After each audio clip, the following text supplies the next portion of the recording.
3:03 ஆகிட்டு இருக்கு. Yes hello doctor நிகழ்ச்சியில் நான் உங்கள் சுகன்யா உங்ககிட்ட பேச வந்தாச்சு. இன்னைக்கு நம்ம கூட மாதவிடாய் நிறுத்தம் குறித்து மகப்பேறு மருத்துவர் ரமணி ராவ் அவர்கள் தான் நிறைய விஷயங்கள் பேச காத்துக்கிட்டு இருக்காங்க. வணக்கம் ma'am, welcome to our studio. Thank you and happy new year everyone. எல்லாரும் நல்லா இருக்கீங்களா? எல்லாரும் நல்லா இருப்பாங்கன்னு கண்டிப்பாக நினைக்கிறேன். எஸ், உங்களுக்கு நேர்களாகிய உங்களுக்கு மாதவிடாய் ப்ராப்ளம்ஸ் எதுவாக இருந்தாலும் அண்ட் மெனோபாஸ் பற்றி எந்த ஒரு டவுட்ஸாக இருந்தாலும் நீங்கள் டாக்டர் கிட்ட கேட்கலாம். கால் பண்ண வேண்டிய எண்கள் 29860038 2952055554. டாக்டர், ஃபர்ஸ்ட் கொஸ்டின் எனக்கு, இந்த மெனோபாஸ் அப்படின்னா என்ன டாக்டர்? ஒரு தெளிவான ஒரு பதில் நேர்களுக்கு நீங்கள் கொடுங்க. Yes, thanks to the FM Rainbow for bringing this topic actually to the viewers.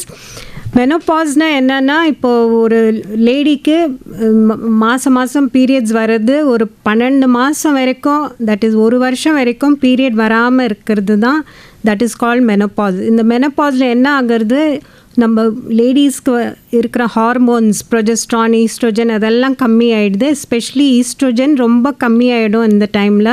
So அதனால் வர சேஞ்சஸ் எல்லாம் உங்களுக்கு வரும். அண்ட் இதுக்காக எப்படி நம்ம அப்ரோச் பண்ணோம் அதை பற்றி பேச போகிறேன் நான்.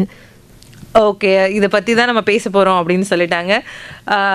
டாக்டர், இந்த பொதுவாக இந்த மெனோபாஸ் டைமில் என்னென்ன ப்ராப்ளம்ஸ் லேடிஸ்க்கு வர வாய்ப்புகள் அதிகம்? ஸோ மெனோபாஸில் என்ன ஆகுது, ஈஸ்ட்ரோஜன் ரொம்ப கம்மியாகிடுதுனால இதோட எஃபெக்ட்ஸ் வந்து இந்த லேடிஸோட பாடியில் என்னென்ன தெரிய வருதுன்னா, ஃபஸ்ட்டு போன் ஹெல்த் எஃபெக்ட் ஆகும். ஆக்சுவலி போன் ஹெல்த் இப்போ சடனாக ஸ்டார்ட் ஆகாது, டிப்ளீட் ஆகிறது ஸ்டார்ட் ஆகாது. It starts from a younger age. அது சொல்ல வரேன் நான் அப்புறமா.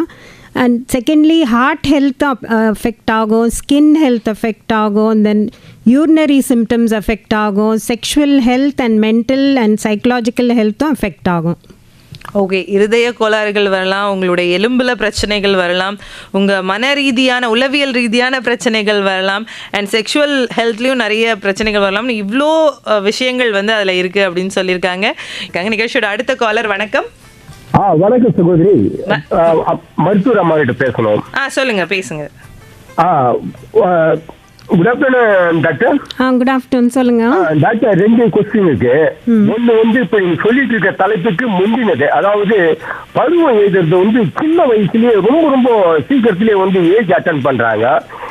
இது இல்லாம வயது அதிகமா ஆகக்கூடியது அப்படின்றாங்க. இந்த பிராய்லர், அதாவது ஹார்மோன் ப்ராப்ளம், பிராய்லர் சிக்கன் எல்லாம் சாப்பிட்றதுனால வருது அப்படின்றாங்க. ஃபுட் ஹேபிட் பிரச்சனை, அது ஒரு காரணங்களா? அதே போல இந்த மெனோபாஸ் தள்ளி போகணும் அப்படின்றப்போ ஒரு சிலர் சொல்றாங்க, செக்ஷுவல் டாக்டர், செக்ஷுவல் ஆக்டிவேஷன் இருந்ததுனாக்கா, அந்த மூவ்மெண்ட் இருந்ததுனாக்கா அவங்களுக்கு ஒரு 55, 54 அந்த அளவுக்கு ஒரு 3-4 இயர்ஸ் எக்ஸ்ட்ராவா ஆகும் அப்படின்றாங்க. இந்த மெனோபாஸ் டைம்ல ஃபீமேலுக்கு மைண்ட்லி ரொம்ப அப்செட் ஆகிட்டு அவங்க சொல்லனா ஒரு உள்ளுக்குள்ளேயே வச்சுட்டு கும்பிடுறாங்க. அந்த மனுஷன் நம்ம இதுக்கு மேல பலகீனம் ஆயிட்டோம், நம்ம லைஃப்ல முடிஞ்சிருச்சு அப்படின்ற மாதிரி அவங்களுக்கு ஒரு உற்சாகமா ஒரு ஆலோசனையை சொல்லணும். நான் ரேடியோவில் கேட்டீங்கன்னா வாய்க்கு நன்றி டாக்டர். கரெக்டாக சொன்னீங்க. ஃபஸ்ட்டு கொஸ்டின், நீங்கள் சின்ன வயசில் சீக்கிரமாக உங்களுக்கு பீரியட்ஸ் ஒரு இப்போல்லாம் 10 வயசில் கூட ஏஜ் அட்டெண்ட் ஆகிடுது. ஸோ அது நீங்கள் சொன்ன மாதிரி கரெக்ட் தான், ஹார்மோன்ஸோட எஃபெக்ட் தான் இது. ஸோ இப்போ சில இது ஃபுட் ஐட்டம்ஸ் கூட இதுக்கு காரணம் இருக்கலாம், ஸ்ட்ரெஸ்ஸு காரணம் இருக்கலாம், ஹெரிடிட்ரியும் காரணம் இருக்கலாம். இந்த சின்ன வயசில் இப்போ எல்லாரும் இந்த ஏஜில் சின்ன வயசுலேயே ஏஜ் அட்டெண்ட் பண்ணிடுறாங்க. அது மெயினாக அவங்களோட ஃபிசிக்கல் ஆக்டிவிட்டி இல்லாமல் இருக்கிறது தான். அந்த ஏஜில் ஃபிசிக்கல் ஆக்டிவிட்டி கட்டாயம் வேணும். சன்லைட்டில் இது வெயிலில் போய் விளையாடணும், நல்லா அந்த ஆக்டிவிட்டி கேர்ள்ஸ்க்கு இருக்கணும். ஸ்கூலில் நான் அதுதான் சொல்லிகிட்ருக்கேன், எல்லாம் ஸ்கூல்ஸ் எப்போல்லாம் போகிறேனோ அங்கெல்லாம் இந்த மாதிரி வெயிலில் போய் விளையாடுறதுக்கு இந்த பிடி பீரியட் கட்டாயம் வைக்கணும்ன்ட்டு. அப்புறம் 2வது கொஸ்டின் நீங்கள் கேட்டது இப்போது லேட்டாக மெனப்பாஸ் ஆகுறது. ஆக்சுவலி 50-55 கூட பரவாயில்ல, அது ஒன்றும் லேட் மெனப்பாஸ்ன்னு சொல்ல முடியாது. சில சொன்ன மாதிரி ஆக்டிவிட்டி நல்லா ஆக்டிவாக இருக்கிறவங்களுக்கு இது கொஞ்சம் லேட்டாக கூட மெனப்பாஸ் ஆகலாம். பட் பெரிமெனப்பாஸ்ன்னு ஒன்று இருக்குது, அதுக்கு முன்னாடியே ஸ்டார்ட் ஆகும். அதெல்லாம் கொஞ்சம் கவனிக்கணும், அந்த டைமில் ஹெல்த்தை கவனிக்கணும். தட் இஸ் மற்ற இது போன் ஹெல்த்து, அந்த ஸ்கின் ஹெல்த் அதெல்லாமே கொஞ்சம் பார்த்துக்கணும். இதனால நிறைய பேருக்கு மன கஷ்டமாயிடுது, அது உண்மைதான். பட் அது அப்படி நினைக்கக்கூடாது. இது லைஃப் முடிஞ்சு போச்சுன்னு அப்படி நினைக்கவே கூடாது. நான் பிகினிங்லேயே சொன்னேன், திஸ் இயர் இது வந்து கோல்டன் பீரியட். இந்த year of a life of a woman, this is the golden period. ஏன்னா இந்த டைமில் அவங்களுக்கு என்ன நினைக்கிறாங்களோ அதெல்லாம் செய்யலாம். அவங்க வெளியே போகலாம், வெளியே எல்லாமே ஆக்டிவிட்டீஸ் பார்க்கலாம், ட்ராவல் பண்ணலாம், நல்லா என்ஜாய் பண்ணலாம் லைஃப். ஒரு குரூப் ஃபேமிலி கூட, ஒரு ஃப்ரெண்ட்ஸ் குரூப்பு, அதெல்லாம் இருந்து நல்லா என்ஜாய் பண்ண டைம் தான் இது. அது யாருமே ஒரு மூலையில் போய் உட்காரணுன்ட்டு அப்படி கிடையவே கிடையாது. கிராண்ட் சில்ட்ரன் இருந்தால் அவங்க கூட நல்லா விளையாடலாம், வெளியவும் போகலாம், அவங்க ஓன் லைஃப்பும் பார்த்துக்கலாம். கண்டிப்பாக டாக்டர். நிகழ்ச்சியோட அடுத்த காலர். வணக்கம். ஹலோ வணக்கம், யார் எங்கேருந்து பேசுகிறீங்க? திருவள்ளூர்லேருந்து ஜீவராணி பேசுகிறேன் மேடம். ஜீவராணி மேம், டாக்டர் கிட்ட உங்கள் கேள்வி கேளுங்க. ஆமாம், டாக்டர் கிட்ட பேசணும். வணக்கம் டாக்டர். வணக்கம். இப்போ வந்து என்னோட தங்கச்சிக்கு 48 இயர்ஸ் ஆகுது. அவளுக்கு கொஞ்சம் ஹெவி ப்ளீடிங் இருக்கு. ஹலோ சொல்லுங்க. அவளுக்கு கொஞ்சம் ஹெவி ப்ளீடிங் இருக்கு மேடம். ஸ்கேன்லாம் பண்ணி பார்த்தோம், நார்மலாக தான் இருக்கிறாங்க, எந்த ப்ராப்ளமும் இல்லை, யூட்ரஸ்லாம் நல்லா இருக்கு அப்படின்னு சொல்லிட்டாங்க. ஆனால் அந்த ப்ளீடிங் வந்து தாங்கிக்கிற அளவுக்கு உடம்புல ஸ்ட்ரென்த் இல்லை அப்படின்னு சொன்னாங்க. அப்புறம் வந்து இன்னொன்று என்னன்னா, இந்த காப்பர்ட்டி மாதிரி ஏதோ இப்போ இருக்கு, எனக்கு நேம் தெரியல, அதை பற்றி அவங்க சொன்னது மறந்துட்டேன். அது போட்டுக்கிட்டா வந்து அந்த பீரியட் வந்து மந்த்லி வராது, அதோட அது அரெஸ்ட் ஆயிடும். அதுக்கப்புறம் ஒரு 1 இயர் இல்லை 2 இயர்ஸ் ஆஃப்டர் வந்து அதை எடுத்துடலாம், அப்போ வந்து உங்களுக்கு நார்மல் ஆயிடும் அப்படிங்கிறாங்க. அந்த மாதிரி ஒரு சிஸ்டம் இப்போ இருக்குங்களா என்னன்னு எனக்கு தெரியல, அதை பத்தி ஒரு விளக்கம் வேணும் எனக்கு. அப்புறம் வந்து இந்த மெனோபாஸ்க்கும் மோஷன் ப்ராப்ளத்துக்கும் ஏதாவது கனெக்டிவிட்டி இருக்குங்களா? இது 2 விஷயம் தெரிஞ்சுக்கணும் மேடம். ஓகே ஓகே ஓகே சரி. இப்போ உங்கள் சிஸ்டர் 48 இயர்ஸ், அவங்களுக்கு இப்போ பெரிமெனோபாஸ் ஸ்டேஜில் இருக்காங்க. அதனால தான் ப்ளீடிங் அதிகமாக போகுது. ஸ்கேனில் எல்லாம் நார்மலாக இருந்துச்சுன்னா, ஒரு பாலிப்பு ஃபைப்ராய்டு எதுவுமே இல்லைன்னா, இருந்தாலும் அந்த எண்டோமெட்ரியம்னு ஒன்று இருக்குது, எண்டோமெட்ரியல் திக்னஸ் பார்க்கணும். அது வந்து 7 மில்லிமீட்டர்ஸ் இல்லை, ஆக்சுவலி மெனோபாஸில் இன்னும் கம்மியாக இருக்கணும், 4 மில்லிமீட்டர்ஸ். பட் 7 மில்லிமீட்டர்ஸ்க்கு மேலே போயிடுச்சு, 7 or 8 மில்லிமீட்டர்ஸ்க்கு மேலே இருந்தால் ஒன்று வந்து பயாப்சி பண்ணணும். எண்டோமெட்ரியல் பயாப்சி பண்ணி பார்த்துட்டு அப்புறம் தான் இதெல்லாம் ட்ரீட்மெண்ட் பண்ணலாம். பட் உடனே ப்ளீடிங் நிற்கிறதுக்கு உடனே ட்ரீட்மெண்ட் எடுத்து அந்த மெரினா போட்டிருப்பாங்க. நீங்கள் சொல்கிறது அந்த காப்பர்ட்டி வந்து மெரினா, அதுக்கு பேர். அந்த மெரினா வந்து அதுலேயே ஒரு ஹார்மோன் செக்ரீட் ஆகும், உள்ளே இன்சர்ட் பண்ணி வச்சுட்டா. அதனால அந்த ஹார்மோன் செக்ரீட் ஆக அவங்களுக்கு பீரியட்ஸும் வராது. ஸோ அது நியரிங் மெனோபாஸ்னால அது போட்டு அது 5 வருஷம் இல்லை 6 வருஷம் கூட வச்சுக்கலாம். அதுக்குள்ளே அவங்க ஆட்டோமேட்டிக்காக நேச்சுரல் மெனோபாஸ் வந்துருச்சுன்னா அதை எடுத்துடலாம். ஸோ அதனால ஒன்றும் இல்லை. அன்லெஸ் ஏதாவது ஒரு எண்டோமெட்ரியல் பயாப்சியில் ஏதாவது ப்ராப்ளம் தெரிஞ்சால் அது வேறு மாதிரி ட்ரீட்மெண்ட் எடுக்கிற மாதிரி வரும். ஸோ மெரினா வைக்கிறதுனால ஒன்றும் தப்பு கிடையாது, அது நல்லது தான், அது ஒன்றும் ப்ராப்ளம் இல்லை. அண்டு அடுத்தது அவங்க அனிமிக் ஆகிடுவாங்க. ஸோ ப்ளீடிங் நிறைய போகிறதுனால iron tablet, iron rich food அந்த மாதிரிலாம் எதாவது எடுத்துக்கிட்டாங்கன்னா அவங்களுக்கு அந்த டயர்ட்னஸ் இருக்காது. அண்ட் ப்ரோட்டீனும் சேர்த்துக்கணும், மசில் மாஸ் இம்ப்ரூவ் பண்ணுறதுக்கு ப்ரோட்டீனும் சேர்த்துக்கணும். ஓகே, உங்களுக்கு வந்து இரும்புச்சத்து வந்து குறைய வாய்ப்புகள் இருக்குன்றனால மாத்திரைகள், இரும்புச்சத்து நிறைந்த மாத்திரைகளோ, இரும்புச்சத்து இருக்கிற சாப்பாடு, உணவுப் பொருட்களோ நீங்கள் வந்து அதிகம் சேர்த்துக்க சொல்கிறாங்க உங்கள் சிஸ்டரை. கண்டிப்பாக டாக்டர் சொன்னது உங்கள் சிஸ்டருக்கும் உங்களுக்கும் உபயோகமாக இருந்திருக்கும்னு நினைக்கிறேன். நிகழ்ச்சியோட அடுத்த காலர். வணக்கம். வணக்கம், இணைப்பில் இருக்கீங்க, பேசலாம். வணக்கம். ஹலோ ஹலோ, யார் எங்கேருந்து பேசுகிறீங்க? Good afternoon ma'am. டாக்டர்கிட்ட கேட்கலாம்? உங்கள் பேர் சொல்லிட்டு கேளுங்க மேம். ராணி ஆவடியிலேருந்து பேசுகிறேன். ஓகே ஓகே, டாக்டர் கிட்ட கேளுங்க. Doctor, hello doctor. சொல்லுங்க. அது என்னது அப்படின்னு சொன்னா, அந்த அதாவது சிசேரியன் பண்ணி எனக்கு பேபி எடுத்திருந்தது. இப்போ வந்து எனக்கு 60 இயர்ஸ் ஆகுது. பேக் பெயின் ஜாஸ்தியா இருக்கு. நிறைய பேர் சொல்றாங்க சிசேரியன் அப்போ வந்து ஸ்பைனர்ல இன்ஜெக்ட் பண்ணுவாங்கல்ல, அதனால அப்படின்றாங்க. எதனால அந்த பேக் பெயின் வருது டாக்டர்? அது இப்போ 60 இயர்ஸ் ஆகுது உங்களுக்கு, அந்த சிசேரியன் பண்ணி அந்த முதுகில் ஸ்பைனல் இன்ஜெக்ஷன் போட்டதுனால இந்த இது கிடையாது, இந்த பேக் பெயின் வர்றது. இந்த ஏஜ் ஆக ஆக இந்த மெனோபாஸ் வர வர உங்களுக்கு ஆல்ரெடி போன் ஹெல்த்து அது வந்து கம்மியாயிட்டு வருது. உங்களுக்கு இப்போ தேவைப்படுறது கால்சியம் சப்ளிமெண்ட்ஸ், நல்ல nutrition, calcium rich food, iron rich ஃபுட்லாம் எடுத்துக்கோங்க. அது பேக் பெயினுக்கு வேறு காரணம் கூட இருக்கலாம். ஆனால் நான் இது வந்து அந்த சிசேரியன் பண்ணதுனால இருக்கும்னு சொல்ல மாட்டேன். ஏன்னா அதனால வராது. நீங்கள் சிசேரியன் பண்ணி ஒரு கொஞ்ச நாளில் ஒரு 6 மந்த்ஸ்க்கு அப்புறம் எல்லாம் கொஞ்சம் எக்ஸசைஸ்லாம் நார்மலாக பண்ணிகிட்டு இருந்தீங்கன்னா இந்த மாதிரி வந்திருக்காது. அண்ட் கால்சியம் ரிச் ஃபுட்ஸ்லாம் எடுத்துருந்தீங்கன்னா இந்த மாதிரி வந்திருக்காது. ஸோ இது வந்து நாட் ரிலேட்டட் டு மெனோபாஸ். அப்புறம் வேறு இது கூட நாட் ரிலேட்டட் டு மெனோபாஸ். இப்போ நீங்கள் வேறு சொன்னீங்கல்ல, அதெல்லாம் நாட் ரிலேட்டட் டு மெனோபாஸ்னாலன்னு வருதுன்னு சொல்ல முடியாது. இது ஏஜ் ரிலேட்டட். நீங்கள் சொல்கிறதெல்லாம் ஏஜ் ரிலேட்டட் தான். ஆனால் ஏஜ் ரிலேட்டடுக்கும் நீங்கள் இதெல்லாம் சப்ளிமெண்ட்ஸ் எடுத்து தான் ஆகணும். எக்ஸசைஸ் பண்ணணும் அண்ட் நல்ல நியூட்ரிஷன், விட்டமின்ஸ் எல்லாம் எடுத்துக்கணும். ஓகே டாக்டர், இப்போது நீங்கள் சப்ளிமெண்ட்ஸ் எடுக்கணும் அப்படின்னு சொல்கிறீங்களா? சில நேரங்களில் வந்து நம்ம டேப்லெட்டாக எடுக்கலாமா, எடுக்க வேண்டாம், நம்ம சாப்பாட்லேயே எல்லாமே எடுத்துக்கலாம் அப்படின்னு யோசிப்பாங்க. பட் பர்டிகுலராக ஒரு ஏஜ்க்கு அப்புறம் சப்ளிமெண்ட்ஸ் எடுக்கிறதுன்றது மேண்டேட்ரி தானா? கண்டிப்பாக எடுத்து தான் ஆகணுமா? நான் மேண்டேட்ரி அப்படின்னு சொல்ல மாட்டேன். பட் முக்கால்வாசி எல்லாரும் அந்த ஸ்டேஜுக்கு வந்துடுறாங்க. இப்போ சாப்பாடில் இப்போ கால்சியம்னா நீங்கள் ஒரு டம்ளர் பால் தான் குடிக்க முடியும் நைட்டுக்கு, இல்லை காலையில் ஒரு டம்ளர் பால். நீங்கள் கிலோ கணக்கில் பால் குடிக்க முடியாது. ஸோ அதனால் அந்த அப்சார்ப்ஷன் வந்து உங்களுக்கு தேவைப்பட கால்சியம் அமௌண்ட் உங்கள் உடம்புக்கு போய் சேராது. அதனால தான் நான் சொல்லிகிட்ருக்கேன் சப்ளிமெண்ட்ஸ் எடுத்தால் நீங்கள் ஃப்யூச்சர் நல்லா இருக்கும். இப்போ நீங்கள் 60 வயசில் இப்போ இது பார்க்குறீங்க, பட் உங்களுக்கு 70 வயசு 80 வயசுலேயும் இருக்காங்க, நல்லாவும் இருக்காங்க. அது வந்து நீங்கள் கேர் எடுக்கணும். அந்த கேரு தான் நான் இப்போ பேசிகிட்ருக்கேன். ஃபஸ்ட் இந்த டைம்லேருந்தே ஸ்டார்ட் பண்ணுங்கள் உங்கள் கேரு. அதனால் நீங்கள் எடுத்துக்கிட்டால் பெட்டராக இருக்கும். ஓகே டாக்டர், இப்போ உளவியல் ரீதியாக மென்டலாக நிறைய பிரச்சனைகளை தாண்டி மாற்றங்கள் வந்து லேடிஸ்கிட்ட இந்த டைமில் இருக்கும். யூஸ்வலாகவே ப்ரீயரேஜ் டைமில் சில பேர் வந்து ஒரு சிடுன்னு இருப்பாங்க. அந்த அன்கம்ஃபர்டபுள்னஸ் நிறைய பேருக்கு பிடிக்காது. ஸோ இந்த மெனோபாஸ் டைமில்ன்னும் போது ப்ளீடிங் வந்து ரொம்ப நாளைக்கு இருக்கும், ஒரு 30 days 40 daysலாம் கூட இருக்கும். அந்த மாதிரி டைமில் இந்த உளவியல் ரீதியான பிரச்சனைகள் என்னென்ன வர வாய்ப்பு இருக்குது, அதை எப்படி வந்து அவங்க அணுகலாம் டாக்டர்? இந்த பிரச்சனைக்கு இந்தந்த விஷயங்கள் பண்ணிங்கன்னா அதுலேருந்து கொஞ்சம் வெளியே வந்துடுவீங்க அப்படின்னா நீங்கள் ஒரு டாக்டராக என்ன அட்வைஸ் கொடுப்பீங்க? வெரி காமனாக இப்போ மூட் ஸ்விங்ஸ் அண்ட் இரிட்டபிலிட்டி அது தெரிய வருது. பிகாஸ் ஏன்னா அவங்களால அந்த லைஃப்பில் இந்த மாதிரி சேஞ்ச் வருது, பாடியில் இந்த மாதிரி சேஞ்சஸ் எல்லாம் வருது, ஏற்றுக்க முடிய மாட்டேங்குது. நீங்கள் இது வந்து அதுக்கு தான் நம்ம டாபிக் எடுத்திருக்கோம், ப்ரிப்பேர் யுவர் செல்ஃப். ஸோ முன்னாடியிலேருந்தே நம்ம ப்ரிப்பேர் பண்ணிக்கணும் நம்மளே. தட் இஸ் இந்த மாதிரி நம்ம 60 இயர்ஸ்க்கு அப்புறம் நல்லா இருக்கணும், எதுவும் நம்ம எஃபெக்ட் ஆகக்கூடாது, உங்களுக்கு ஃபேமிலி சப்போர்ட் இருக்கணும்.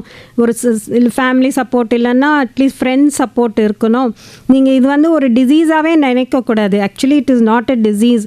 It is a period of time where you don't have that hormones குறையிறதுனால இந்த மாதிரி சேஞ்சஸ் அது நேச்சுரலாக வர்றது தான். நீங்கள் அது வந்து ஐயோ எனக்கு வந்துருச்சேன்னு சொல்லிட்டு ஒரு டிப்ரெஷனில் போகாமல் ஒரு லைஃப் இன்னும் என்ஹான்ஸ் பண்ணணும். ஒரு ஃப்ரெண்ட்ஸ் சர்க்கிளில் இல்லை ஃபேமிலி சப்போர்ட்டோடு நீங்கள் இன்னும் நிறைய திங்ஸ் பண்ணலாம். நீங்கள் ட்ராவல் பண்ணலாம், இல்லை ஏதாவது ஒரு ஹாபி கூட எடுத்துக்கலாம். வீட்லேயே ஸ்டிச்சிங்கு, டெய்லரிங், அந்த மாதிரி ஏதாவது ஒரு ஹாபி, இல்லை ஒரு லாங்குவேஜ் கற்றுக்கோங்க, ஒரு அதான் மெடிடேஷன், யோகா அந்த மாதிரி பண்ணிங்கன்னா இந்த மாதிரி டிப்ரெஷன்லாம் வராது. நல்லா ஃபீல் பண்ணுவீங்க. ஒரு ஹெல்த்தி அட்மாஸ்ஃபியராக இருக்கும் உங்களுக்கு. நீங்கள் அது ஒரு டிசீஸாகவே நினைக்காம ஹாப்பியாக ஃபீல் பண்ணணும். அந்த மாதிரி வரக்கூடாது. பட் இன்ஸ்பைட் ஆஃப் தேட் அந்த மூட் ஸ்விங்ஸ், இரிட்டேஷன் வரலாம். நீங்கள் அதுக்கு என்ன செய்யணும், கொஞ்சம் மெடிடேஷன் அந்த டைமில் அந்த இரிட்டேஷன் இருக்கும்போது மெடிடேஷன்லாம் பண்ணிக்கலாம்.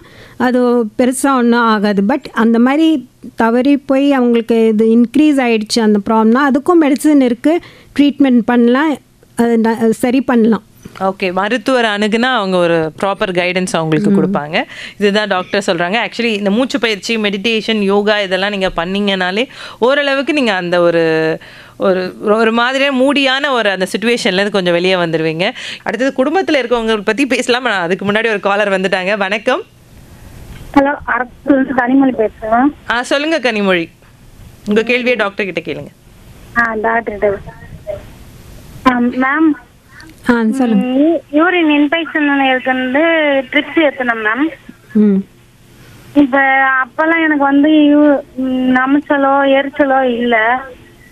ஆனா இப்ப ட்ரிப்ஸ் ஏத்தன பின்னாடி நமைச்சலோ எரிச்சல் இருக்கு மேம் ஒண்ணுக்கு போற இடத்துல. ஓகே, உங்கள் வயசு என்னம்மா? வயசு வந்து 35 மேம். ஓகே, ஸோ நீங்கள் இன்னும் மெனோபாஸ் ஸ்டேஜ்க்கு வரல. பீரியட்ஸ் வருதா உங்களுக்கு ரெகுலராக? ரெகுலரா வரல மேம். நீர் கட்டி பிரச்சனை இருக்கு. ஓகே. அதுக்கு வந்து மெஃப்ரெட்னு சொல்லிட்டு டேப்லெட் இப்ப கொடுத்துருக்காங்க, 21 நாள் சாப்பிட சொல்லி. ஓகே.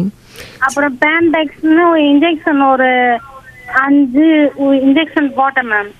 ஓகே, நீங்கள் பிளட் டெஸ்ட்டில் சுகர் எல்லாம் செக் பண்ணீங்களா? சுகரு, தைராய்டு எல்லாமே செக் பண்ணேன் மேம். எல்லாமே நார்மல் தான் சொன்னாங்க. ஓகே, சரி. யூரின் இன்ஃபெக்ஷனுக்கு அதுக்கு தனியாக ஒரு அது டாப்பிக்கே இருக்குது. பட் ஆனால் யூரின் இன்ஃபெக்ஷன் ட்ரீட் பண்ணி தான் ஆகணும். ஏன்னா இது அப்படியே விட்டுட்டிங்கன்னா உங்களுக்கு இது மட்டும் யூரினரி ட்ராக்ட்டு, கிட்னி கூட எஃபெக்ட் ஆகிறதுக்கு சான்ஸ் இருக்குது. அதனால் அடிக்கடி இந்த மாதிரி யூரின் இன்ஃபெக்ஷன் வந்துட்டு இருந்தால் அது கரெக்டாக அவங்க டாக்டர்கிட்ட போய் ட்ரீட்மெண்ட் எடுத்திருக்கீங்க. ட்ரிப்ஸ் ஏற்றுனதுனால எதுவும் ப்ராப்ளம் வராது. பட் ட்ரிப்ஸ்லேயும் அந்த மருந்தெல்லாம் ஏற்றிருப்பாங்க. அதனால் உங்களுக்கு அந்த ட்ரிப்ஸில் மருந்து ஏற்றிருப்பாங்க. அதுக்காக ட்ரிப்ஸ் ஏற்றிருப்பாங்க. ஸோ இப்போ வந்து உங்களுக்கு அந்த இச்சிங் இருக்குல்ல, அரிப்பு இருக்கா? அரிப்பும் ஸோ அந்த அரிப்புக்கு வந்து தனியாக ட்ரீட்மெண்ட் இருக்குது. அந்த ஏன்னா சில டைம் என்ன ஆகும், அந்த யூரின் இன்ஃபெக்ஷன் அந்த இடத்துலையே உங்களுக்கு ட்ரைனஸ் ஆகிடும். ஸோ வெளியேந்து அந்த பாக்டீரியா, ஆல்ரெடி பாக்டீரியாலாம் இருக்குது, நல்ல பாக்டீரியாவும் இருக்குது. அது வந்து கூட இந்த யூரின் இன்ஃபெக்ஷன் வரும்போது உங்களுக்கு அந்த இம்யூனிட்டி டவுன் ஆகும்போது இது இன்க்ரீஸ் ஆகிறதுக்கு சான்ஸ் இருக்குது. வெளியேந்து இன்ஃபெக்ஷனும் வரத்துக்கு சான்ஸ் இருக்குது. ஸோ அந்த இன்ஃபெக்ஷன் தனி, அதுவும் ட்ரீட் பண்ணணும். ஆக்சுவலி யூரினரி இன்ஃபெக்ஷன் ட்ரீட் பண்ணும்போது நாங்கள் இதுவும் ட்ரீட் பண்ணுவோம். ஸோ அதுக்கும் ட்ரீட்மெண்ட் எடுத்துக்கலாம். அது ட்ரீட் பண்ணால் சரியாயிடும். பட் அதுக்கு முன்னாடி சில பேருக்கு இந்த சுகர் அதிகமாக இருந்தால் இது முக்கியத்தை கொடுத்து இது கட்டாயம் ட்ரீட் பண்ணி ஆகணும். ஏன்னா இது மட்டும் இல்லை, இந்த ட்ரைனஸ்னால உங்களுக்கு மற்ற வேறு ப்ராப்ளம்ஸும் வரத்துக்கு சான்ஸ் இருக்குது. ஸோ நீங்கள் இதுக்கு தனியாக ட்ரீட்மெண்ட் எடுத்துக்கோங்க. கண்டிப்பாக அவங்க என்ன சொல்கிறாங்கன்னா, டாக்டர் வந்து நீங்கள் ட்ரிப்ஸ் போடுறதுனால உங்களுக்கு அதில் பிரச்சனை வராது. பட் அதோட சேர்ந்து சில மருந்துகள் ஏற்றுனாங்க, சில ஆன்டிபயோட்டிக்ஸ் ஏதாவது ஏற்றுனாங்கன்னா அதோட எஃபெக்ட் ஏதாவது உங்களுக்கு காமிக்கும். ஸோ இதுக்கு வந்து நீங்கள் கண்டிப்பாக ட்ரீட் பண்ணிக்கோங்க அப்படி சொல்லியிருக்காங்க. நிகழ்ச்சியோட அடுத்த காலர். வணக்கம் மேம், நான் வேலூர் மாவட்டம் கட்பாடியிலிருந்து சந்திரசேகர் பேசுறேன். ஓகே சந்திரசேகர், மேம் கிட்ட உங்க கொஸ்டின் கேளுங்க. மேம், இந்த உளவியல் சிக்கல் அப்படின்னு எடுத்துக்கிட்டோம்னா மேம், இந்த தனிமை அப்படிங்கிற ஒரு விஷயமா சில பேர் அதிகம் நாடுறாங்க. அவங்க வந்து ரொம்ப அமைதியாவும் இருக்காங்க, யார் கூடயும் மிங்கிள் அப்படிங்கறதும் பண்ண மாட்டேங்கிறாங்க. ஸோ இது வந்து அவங்களோட குணம் அப்படின்னாலும், பட் ஆரம்ப காலகட்டத்துல ரொம்ப ஜோவியலா இருக்கிறவங்க திடீர்னு இது மாதிரி detachment from friends circle, family circle, இது மாதிரி எல்லாம் இருந்ததுன்னா எதனுடைய அறிகுறியாக இது இருக்கும்? இது உளவியல் சிக்கல் தான் அப்படின்னாலும், பட் இதை எப்படி ஹேண்டில் பண்ணுறது? இது ஒரு சீரியஸ் இஷ்யூவா ஒரு கன்சர்னா நம்ம எடுத்துக்கணுமா, இல்லை இது கொஞ்சம் டைம் ஆச்சு அப்படின்னா அவங்களே மறுபடியும் பழைய மாதிரி ஆயிடுவாங்கன்னு கண்டுக்க வேண்டாமா? எனக்கு இதை பத்தி கொஞ்சம் சொல்லுங்க. இது வந்து ஒரு சிம்பிளான விஷயம் இல்லை. பார்க்க மட்டும் அப்படி இருக்கலாம், அந்த மாதிரி இவங்களுக்கு ஏஜ் ஆகிடுச்சு, இவங்க தனியாக இருக்காங்க அப்படின்ட்டு. பட் இது சிம்பிளாக எடுக்காமல் இது கட்டாயம் இது வந்து டாக்டர்கிட்ட நீங்கள் ட்ரீட்மெண்ட் எடுக்கணும். ஏன் சொல்லனா, ஏன்னா இதுக்கு ட்ரீட்மெண்ட்டெல்லாம் இருக்குது. ட்ரீட்மெண்ட் எடுத்தால் குணம் ஆகிடும். பட் இது ஃபர்ஸ்ட் ஆஃப் ஆல் அப்ரோச் பண்ணுறது வந்து இவங்களுக்கு ஃபர்ஸ்ட் ஆஃப் ஆல் தெரிய வைக்கணும். இந்த ஏஜ் ஆக சில சைக்கலாஜிக்கல் ப்ராப்ளம்ஸ் வரலாம். ஸோ அதனால் நம்ம இது வந்து தப்பு ஒன்றும் கிடையாது. நம்ம பண்ணுறது இந்த மாதிரி ஆகிறது ஒன்றும் தப்பே இல்லை. இது வந்து எல்லார்கிட்டையும் அவங்க எதாவது க்ளோஸ் ஃப்ரெண்ட்ஸு இல்லை க்ளோஸ் ஃபேமிலி இல்லை யார்கிட்டையாவது பேசணும். பேசிட்டா இது வந்து வெளியே வந்துச்சுன்னா இது வந்து நமக்கு தெரிய ஆரம்பிக்கும். இது வந்து சீரியஸான இஷ்யூவா சிம்பிளான இஷ்யூ. சிம்பிளாக இருந்தால் நம்ம யோகா மெடிடேஷன்லேயே சரியாகும். பட் ஆனால் இது சீரியஸ் ஆகிறதுக்கும் சான்ஸ் இருக்குது. அதனால நீங்கள் ஃப்ரெண்ட்ஸு இல்லை யார்கிட்டயாவது ஷேர் பண்ணிங்கன்னா, அவங்க வந்து டாக்டர் தான் பார்க்கணும் இதுக்கு அப்படின்னு நினச்சாங்கன்னா கட்டாயம் டாக்டர் வந்து பாருங்கள். மெனோபாஸ் கிளினிக்குன்னே இருக்குது தனியாக. அதில் வந்து நம்ம இதெல்லாம் கூட சேர்த்து இதுக்கு ட்ரீட்மெண்ட்லாம் கொடுக்குறோம். நீங்கள் கட்டாயம் அது டாக்டர் வந்து பார்க்கணும். ஓகே டாக்டர், கண்டிப்பாக தெளிவான ஒரு பதில். அண்ட் இப்போ வந்து அவர் அதே தான் சொன்னார். குடும்பத்தில் இருக்கிறவங்க அவர் ஒரு கேள்வி கேட்டார், இதை கண்டுக்கணுமா இல்லை வந்து இல்லை அவங்களா சரியாயிடுவாங்க அப்படின்னு விட்டுறலாமா அப்படின்னும் போது உங்களோட பதில் என்னவா இருக்கு? Family support is very important. ஏன்னா நீங்கள் கூட அங்கே தானே இருக்க போகிறீங்க, தனியாக ஒன்றும் போக போகிறதில்ல. ஸோ அந்த ஃபேமிலிக்கும் அண்டர்ஸ்டாண்ட் ஆகணும். இப்போ ஃபேமிலி சப்போர்ட்னா அதுதான். இப்போ ஃபேமிலியில் இருக்க பெரியவங்க, இல்லை ஹஸ்பண்டு, இல்லை சன்னோ, இல்லை டாட்டர் யார் இருந்தாலும் அவங்களுக்கும் இது தெரிய வைக்கணும், அவங்களுக்கும் இது அவேர்னஸ் இருக்கணும். இந்த மாதிரி மெனோபாஸ் ஏஜ் ஆக சிலது இந்த மாதிரி ப்ராப்ளம்ஸ் வர்றதுக்கு சான்ஸ் இருக்குது. அண்ட் இது ஒன்றும் பெருசாக ஆகாமல் வேண்டான்னா நீங்கள் டாக்டரையும் கன்சல்ட் பண்ணலாம். அந்த கூட இருக்கிறவங்க ஆக்சுவலாக அவங்க தான் சொல்லுவாங்க, இந்த மாதிரி நீங்கள் டாக்டர் போய் பாருங்கள் இதுக்காக அப்படின்ட்டு. ஆக்சுவலி மெனோபாஸ்னால் நீங்கள் கட்டாயம் டாக்டர்கிட்ட வரணும், எல்லாம் செக்கப்பும் பண்ணணும், எல்லாம் ஃபுல் மாஸ்டர் ஹெல்த் செக்கப் மாதிரி எல்லாமே ஸ்கேன்லேருந்து எல்லாமே பிளட் டெஸ்ட்லேருந்து எல்லாமே பண்ணால் தான் உங்களுக்கு இதில் என்ன இருக்குது, என்ன வரத்துக்கு சான்ஸ் இருக்குது, எப்படி அவாய்ட் பண்ணலாம், ப்ரிவெண்ட் பண்ணலாம், அது வந்து டாக்டர்கிட்ட சொல்யூஷன் இருக்குது, நீங்கள் வந்து கேட்டு தெரிஞ்சுக்கலாம். ஓகே டாக்டர், இப்போ மெனோபாஸ் டைம் வந்துருச்சு, ஒருத்தவங்க வந்து ஒரு 53ன்னு வச்சுப்போம், 54 இயர்ஸ், அந்த 1 இயர் அவங்களுக்கு மெனோபாஸ் டைம் முடிஞ்சிருச்சு, அவங்க அதை முடிச்சு கம்ப்ளீட் பண்ணி வெளியே வந்துட்டாங்க. பட் அதுக்கப்புறமா சில பேருக்கு வந்து கண்டினியூஸாக ஹெல்த் இஷ்யூஸ் வந்துக்கிட்டே இருக்கும். ஏன்னா வந்து நம்ம முன்னாடிலேருந்து சொல்லுவோம், பெண்களுக்கு வந்து அது பீரியட்ஸ் ஆகிறதுன்றது ரொம்ப நல்லது, அவங்களோட நிறைய விஷயங்களை பேலன்ஸ் பண்ணுறதுக்கு அந்த பீரியட்ஸ் வந்து யூஸ்ஃபுல்லாக இருக்குது அப்படின்றதுக்கு. ஸோ இந்த விஷயத்தை தாண்டி வந்த பிறகு, இந்த மெனோபாஸ் முடிஞ்ச பிறகு என்ன மாதிரி இஷ்யூஸ் வந்து லேடிஸ்க்கு வர வாய்ப்பு இருக்குது மேம்? ஸோ நான் ஆல்ரெடி இதை பற்றி சொல்லியிருக்கேன். மெனோபாஸில் வந்து ஹார்மோன்ஸ் குறையும். ஸோ அது வந்து அந்த ஸ்பெஷலி இந்த ஈஸ்ட்ரோஜன் ஹார்மோன் ரொம்ப குறையும். ஸோ அது குறைய இப்போ வந்து ஃபஸ்ட்டு நான் சொன்ன மாதிரி போன் ஹெல்த் வந்து நீங்கள் கட்டாயம் அதில் கவனிக்கணும் நல்லா. ஏன்னா போன்ஸ் எல்லாம் வீக் ஆக ஏதாவது ஒரு தடுக்கி விழுந்து ஃப்ராக்சர் ஆச்சுன்னா அது வந்து நீங்கள் பெட்ரிடன் ஆகிடுவீங்க, படுக்கையாக ஆகிடுவீங்க. ஸோ அதுலேருந்து மீதி வரத்துக்கு ரொம்ப நாள் ஆகும். ஸோ அது ஃபஸ்ட்டு அவாய்ட் பண்ணலாம், ஈஸியாக அவாய்ட் பண்ணலாம். நான் சொன்ன மாதிரி calcium rich foods, nutrition, exercise ரொம்ப முக்கியம். அட்லீஸ்ட் ஒரு 1/2 hour to 45 minutes 3 days a week பண்ணிங்கன்னா உங்களுக்கு நல்லா அது எஃபெக்ட் தெரிய ஆரம்பிக்கும். உடனே தெரியாது, ஒரு போக போக இயர்ஸ் கணக்கில் உங்களுக்கு அந்த போன் ஹெல்த்து ஸ்ட்ராங் ஆகும். ரெண்டாவது ஹார்ட்டு. இப்போ நிறைய பேருக்கு அந்த மெனோபாஸ் வந்த உடனே அந்த ஸ்வெட்டிங் திடீர்னு ஒரு ஸ்வெட்டிங் குப்புன்னு வேர்க்க ஆரம்பிச்சிடும். அது வந்து ஹார்ட் ஹெல்த்தோட சிம்டம்ஸ் தான். அந்த மாதிரி இருந்ததுன்னா நீங்கள் ஹார்ட் செக்கப்பும் பண்ணிக்கணும். ஏன்னா ஒரு தடவை நீங்கள் மெனோபாஸ் அட்டெயின் பண்ணிட்டீங்கன்னா வந்துருச்சுன்னா உங்களுக்கு நீங்கள் ஆல்மோஸ்ட் ஈக்குவல் டு மென் மாதிரி ஹார்ட் டிசீஸ் வரத்துக்கு சான்ஸ் இருக்குது. Same way genito urinary symptoms and also skin health. ஸ்கின்னும் நீங்கள் பார்த்துக்கணும். ஸ்கின்னு ரொம்ப ட்ரை ஆகிடும். அதெல்லாம் நீங்கள் அதுக்கான வேண்டியது கேர் எடுத்துக்கணும். இப்போ பியூட்டி கான்ஷியஸ் நிறைய பேர் இருக்காங்க. ஏஜ் 60 ஒன்றுமே இல்லை, 70 வயசில் கூட அப்படியெல்லாம் எவ்வளோ நல்லா அழகாக ஸ்கின் ஹெல்த் நல்லா இருக்குது. இப்போ ஹேமா மாலினி எடுத்துக்கோங்க, அவங்களாம் எவ்வளோ நல்லா இந்த ஏஜில் கூட அப்படி ஒரு க்ளோயிங்காக இருக்காங்க. அதை நீங்கள் இப்போவே ஸ்டெப் எடுத்தால் தான் அந்த டைமுக்கு நல்லா இருக்கும். இல்லைன்னா அப்புறம் போய் இந்த மாதிரி ஸ்கின் இப்படி போயிடுச்சே, ட்ரை ஆகிடுச்சேன்ட்டு யோசிச்சுட்டு இருப்பீங்க. ஸோ அதனால் இப்போவே அது பற்றியும் கேர் பண்ணணும்.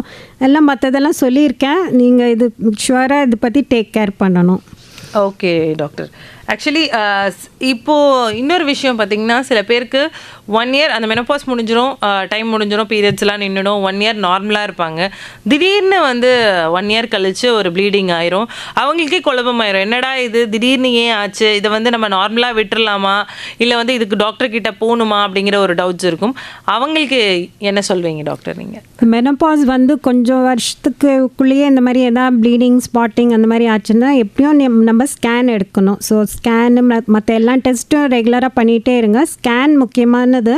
ஸ்கேனில் என்ன தெரிய வரும், அந்த எதாவது கட்டி இருக்கான்னு தெரியும். ஸோ யூட்ரஸில் எதாவது ஃபைப்ராய்ட் கட்டி இல்லை பாலிப் இருந்தால் கூட இந்த மாதிரி திடீர்னு ப்ளீடிங் ஆகலாம்.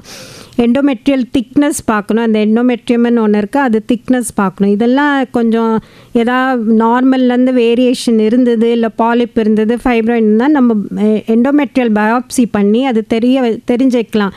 இது பாலிப்பா, இல்லை இது எண்டோமெட்ரியல் திக்னஸாக, இது சாதாரண டெஸ்ட்டாக, இல்லை வேறு எதாவது கேன்சருக்கு அறிகுறியாக இருக்கான்னு என்னன்னு தெரியும். ஸோ அதனால் இது கட்டாயம் எண்டோமெட்ரியல் பயாப்சி, டிஎன்சின்னு சொல்கிறோம், அது பண்ணிக்கணும். அது பண்ணி பார்த்தா தான் உங்களுக்கு ஃபர்தராக டாக்டர் வந்து என்ன ஸ்டெப் எடுக்கலாம், இது யூட்ரஸ் அப்படியே விட்டுலாமா, மாத்திரை மருந்துலேயே கிளியர் ஆகிடுமா, இல்லை யூட்ரஸ் எடுக்கிற மாதிரி இருக்குமான்னு தெரியும். ஓகே டாக்டர், நிகழ்ச்சியோட அடுத்த காலர். வணக்கம். வணக்கம். நான் வெள்ளூர், அனோஷ் ஃப்ரம் வெள்ளூர். டாக்டர் கிட்ட பேசுறேன். பேசுங்க. Doctor good morning doctor. Good afternoon. Good afternoon doctor. இந்த மென்ஸ்ட்ரேஷன் இந்த சைக்கிள் வந்து ஹியூமன்ஸ்க்கு வந்து காமன், பட் வந்து சிம்பான்சிஸ் கூட இருக்குன்னு சொல்றாங்க. பட் வந்து வாட் அபவுட் டாக்டர் அனிமல்ஸ்க்கு எல்லாம் இப்போ மேமல்ஸ் இருக்கு இல்லைங்களா, அந்த பாலூட்டிகள், அவங்களுக்கு எல்லாம் இப்போ இந்த மென்ஸ்ட்ரேஷன் சைக்கிள் இருக்குங்களா, இல்ல அது எப்படி இல்லைன்னா அவங்களுக்கு எப்படி அடாப்டேஷன் எப்படி இருக்கு, அதை பத்தி கொஞ்சம் கிளியரா சொல்லுங்க டாக்டர். இப்போ நம்ம ஹியூமன் பீயிங்ஸ்க்கு நம்மளுக்கு தெரியும் மென்சஸ் பீரியட்ஸ் எல்லாம் கரெக்டாக அந்த 28 டேஸ் சைக்கிள் இல்லை 30 டேஸ் சைக்கிள் கரெக்டாக வருது. அது ஹியூமன்ஸில் தான் நம்ம பார்த்துட்ருக்கோம். அனிமல்ஸில் மேமல்ஸ்க்கு இருக்கலாம், பட் அது வேறு மாதிரி தெரிய வைக்கலாம். லைக் நாட் ப்ளீடிங் மாதிரி இருக்காது, வேறு மாதிரி ஒரு பாடி டெம்பரேச்சர் இன்க்ரீஸ் ஆகிருக்கலாம் அந்த டைமில். அதெல்லாம் கொஞ்சம் டிஃப்ரென்சஸ் அவங்களுக்கும் வரும். பிகாஸ் அவங்களும் கன்சீவ் ஆகுது, பேபி பிறக்குது, அதெல்லாம் இருக்குது. ஸோ அவங்க அனிமல்ஸ்க்கு அது வேறு மாதிரி ப்ரெசென்ட் ஆகும். நம்ம ஹியூமன் பீயிங்ஸ்க்கு இந்த மாதிரி பீரியட்ஸ் மாதம் மாதம் வர்றது தான் நம்மளுக்கு. ஓகே டாக்டர், அவர் வந்து அனிமல் வெல்ஃபேர் அதுவும் பற்றியும் பேசியிருக்காங்க, பரவாயில்ல. அண்ட் டாக்டர், இப்போ வந்து இந்த மெனோபாஸ் டைம் முடிஞ்ச பிறகு நிறைய பேருக்கு இந்த யூட்ரஸில் பிரச்சனைகள் வந்து யூட்ரஸ் ரிமூவ் பண்ணுற ஸ்டேஜ் வரும், நீங்களே சொன்ன மாதிரி. இப்போ எந்தெந்த சிம்டம்ஸ் வந்துச்சுன்னா இல்லை இதில் யூட்ரஸில் தான் ப்ராப்ளம் இருக்குது அப்படின்னு நாமே ஐடென்டிஃபை பண்ணிக்கலாம் லேடிஸ்?